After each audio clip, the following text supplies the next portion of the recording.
Hello everyone. In this video, I'm going to talk about how you can perform database operations for SQLite database using Entity Framework Core and ASP.NET Core Web API project.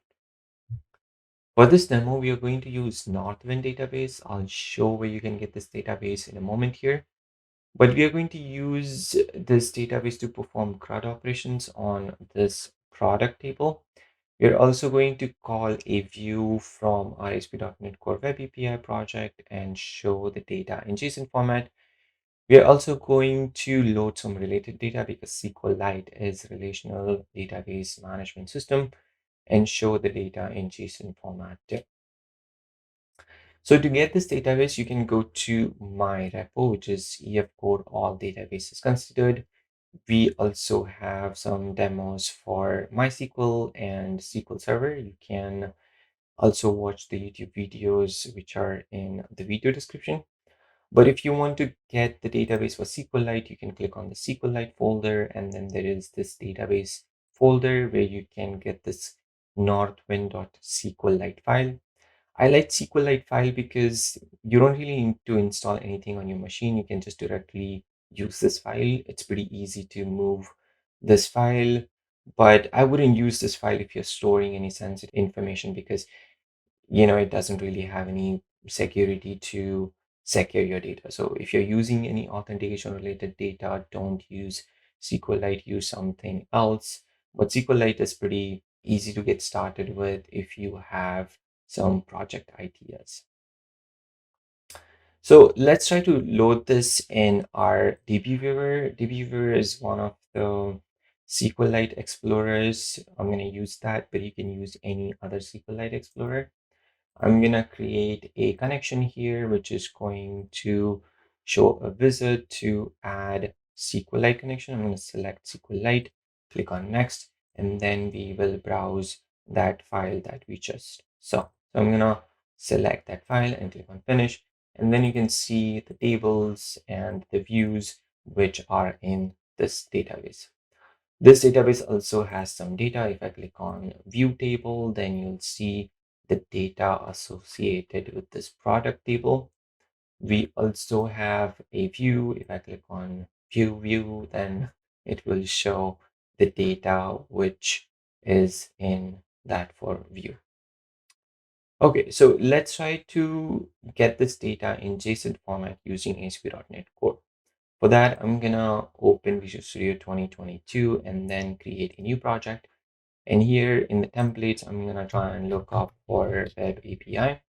And here I'm gonna select ASP.NET Core Web API and then click on Next.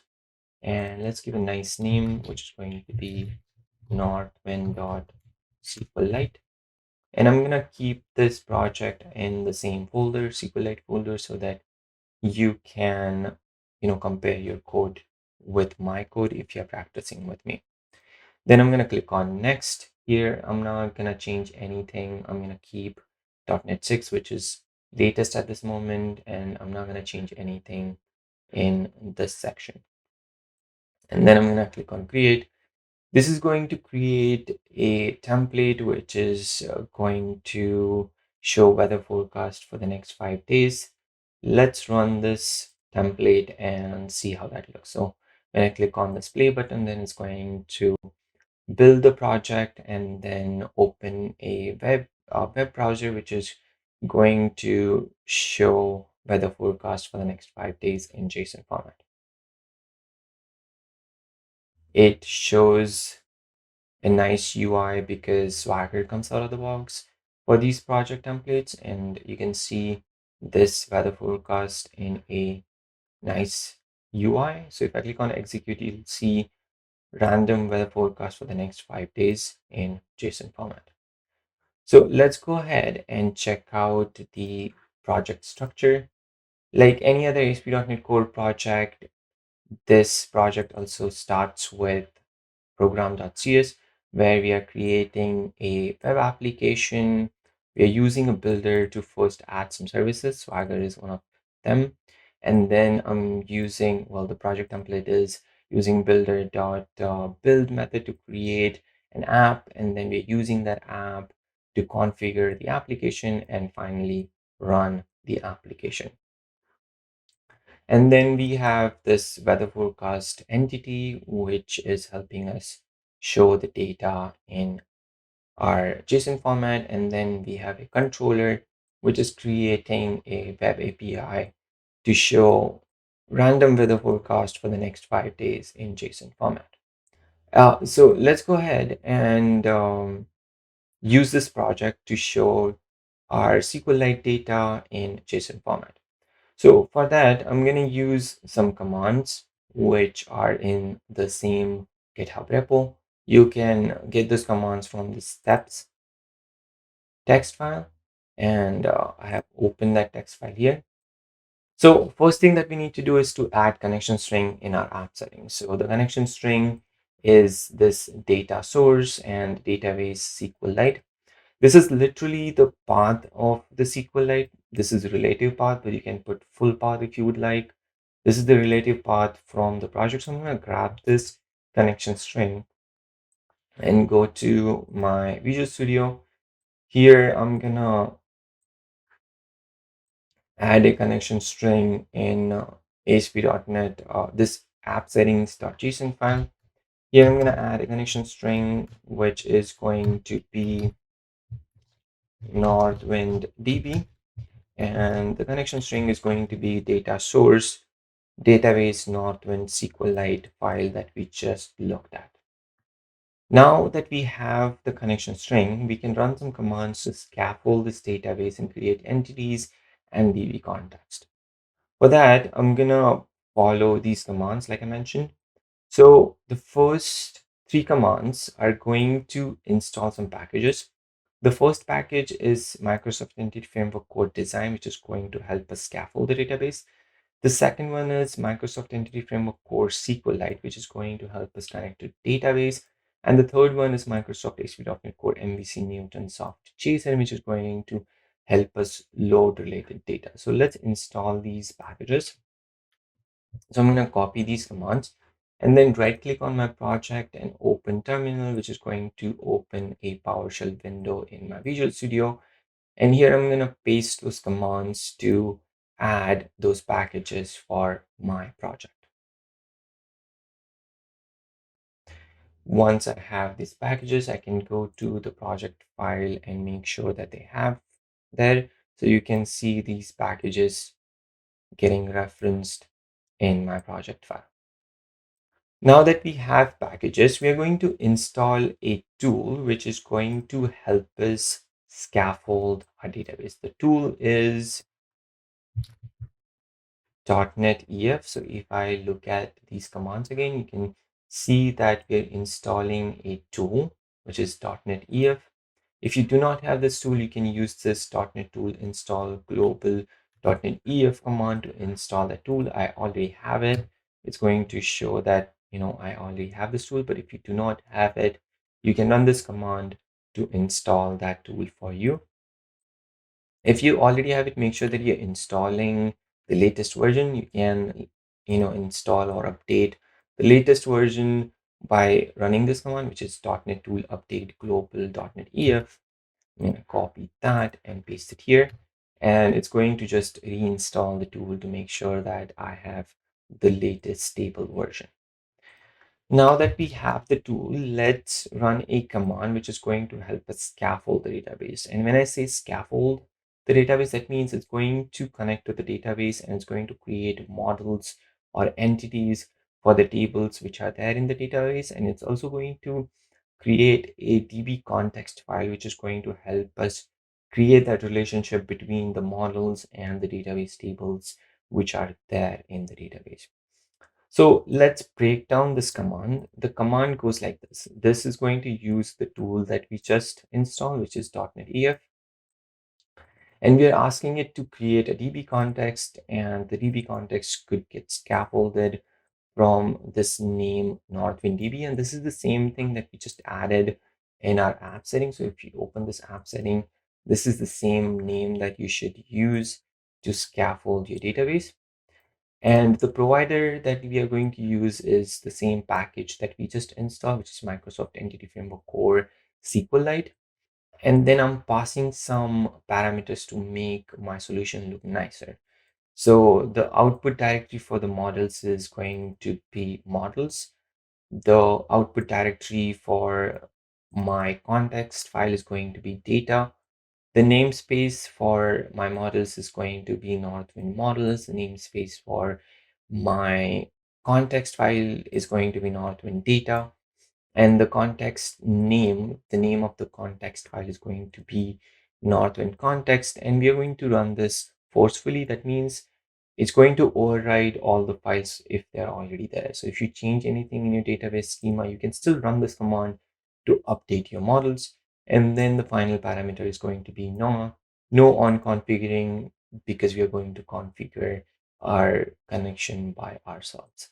So I'm going to copy this command, and then I'm going to put it in my terminal and then hit enter. I want you to keep an eye on the solution. This is going to build a solution, and it's going to create two folders here. One is going to be data and another is going to be context. This is not going to run sometimes because I have my service running. So make sure that you close your services before running this command. I'm going to run this command again to try and generate our DB context again. So now it's going to build again, it's going to succeed. And now you can keep an eye on the solution to see that it generated these two folders. One is data and another is models. So if I open models and go to my product model, here you can see that it created fields for the columns that I have for my database. So if I go to my product table here, you can see that there are product names, supplier ID, category ID, and other fields are there. And it created the fields for them. And it also created some references here. SQLite database is a relational database management system. And we do have references to our supplier and category table. So it created that relationship too. And it also has one-to-many relationship with order details table. So it created a collection for that. So it does that for you too. And that's how it creates the model. It also creates a DB context file in the data folder. So if I open this Northwind context file, you can see that created DB sets, which are going to help us perform database operations on our models, which are there, the tables which are there in the database. And it also created the relationship. It mapped the properties with the database columns so that it knows which field belongs to which column. So it generates these two files. Now we are going to add a service in our program.cs, which is going to create that relationship, is going to add that service so that it knows which database to connect to and then perform those database operations. So I'm going to go to my program.cs, and right next to wherever we are adding some services here, I'm going to add a service which is going to make that connection. So I'm going to use some code snippets from my toolbox here. You won't have this because I added these code snippets before the demo to make the demo go easier, but you won't have it. If you want to get the code, you always have the GitHub link in the video description. You can check the code from there. So I'm going to use the code snippet here and add two lines, which are these two lines. So what these two lines are doing, it's adding a DB context, which is Northwind context, the file that it just generated, this file. And then we are asking it to use SQLite, and the name is going to be NorthwindDB, which is the same name which is there in our app settings. So here it's throwing some errors because we don't have namespaces. So I'm going to hit Control dot and add these namespaces to make these errors go away. Now we are good. We don't have any errors. Now that we have the connection, we can use our Visual Studio to create a controller to perform create, read, and create, read, update, and delete operations. So I'm going to right click on my controller and add a new controller. which is going to create a pop-up. And here I'm going to select API, and I'm going to select API controller with actions using Entity Framework Core. And I'm going to click on add. Here it's going to ask me which model do I want to create the controller for. I'm going to select product because we are going to deal with product table.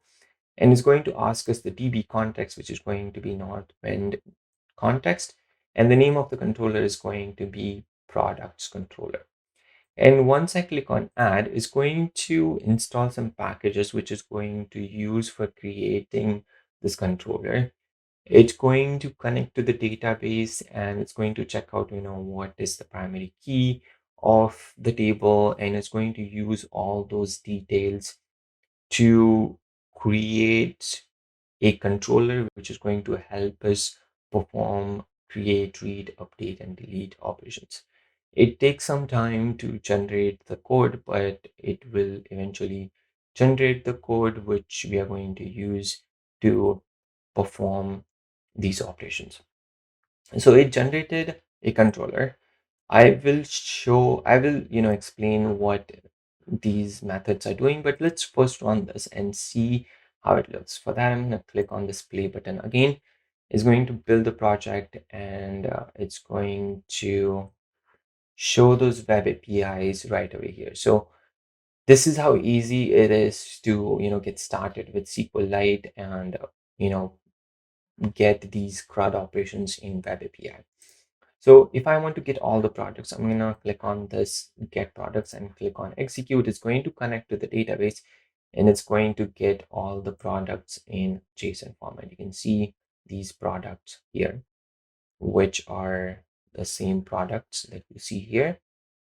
And you can also create a new product. I'm going to copy this first object, and then let's try to use this post method to create a new product. I'm going to try that out. It's going to be a new product. Instead of chai, I'm going to say coffee.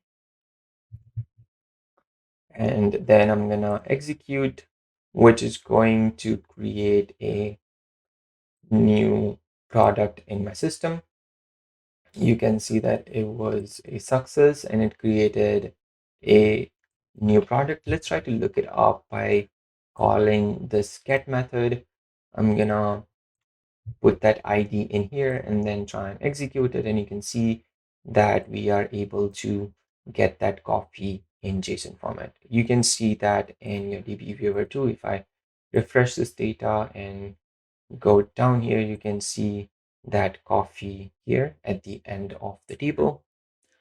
And let's try to update this coffee too. For that, I'm going to copy this again and then go to this put method, which is going to help us update the coffee. So I'm going to put that JSON object here again, and I'm going to say this is going to be Pete's coffee just to update it. And then I'm going to also pass the ID here and then execute this. And this is going to be a success too, and it updated to Pete's coffee. If I try to get the product again, you can see that it's now getting the updated data. You can, of course, also delete the data. For that, I'm going to grab the ID and use this delete API. And here I'm going to put that ID here and click on execute. And this is going to be a success too. And if I try to find that product again, it's going to say not found because the product we just deleted. And if I try to look it up in my database, you can see that it's gone now. So this is how you can perform CRUD operations using Entity Framework Core and ASP.NET Core Web API. Let's try to call this view. So we also have this view. This is product details view. Let's try to call this in our Web API too. So if you look at these models which are created, there is one model which is product details, and it has all the fields which are in the select statement. So if I go to my view and generate DDL, you can see this is the schema for creating the view. And here we are also loading suppliers and category for that product. And all these fields are added in my model. So if I go to my model, all those fields are there in my model.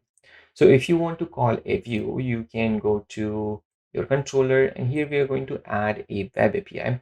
Let's first see how this controller is set up first, right? So the first thing is we are injecting the DB context. Here we are injecting a DB context, which we just added. So if I go to my program.cs, this is the service that we injected, right? This is the service that we added. And in the controller, we are injecting that service.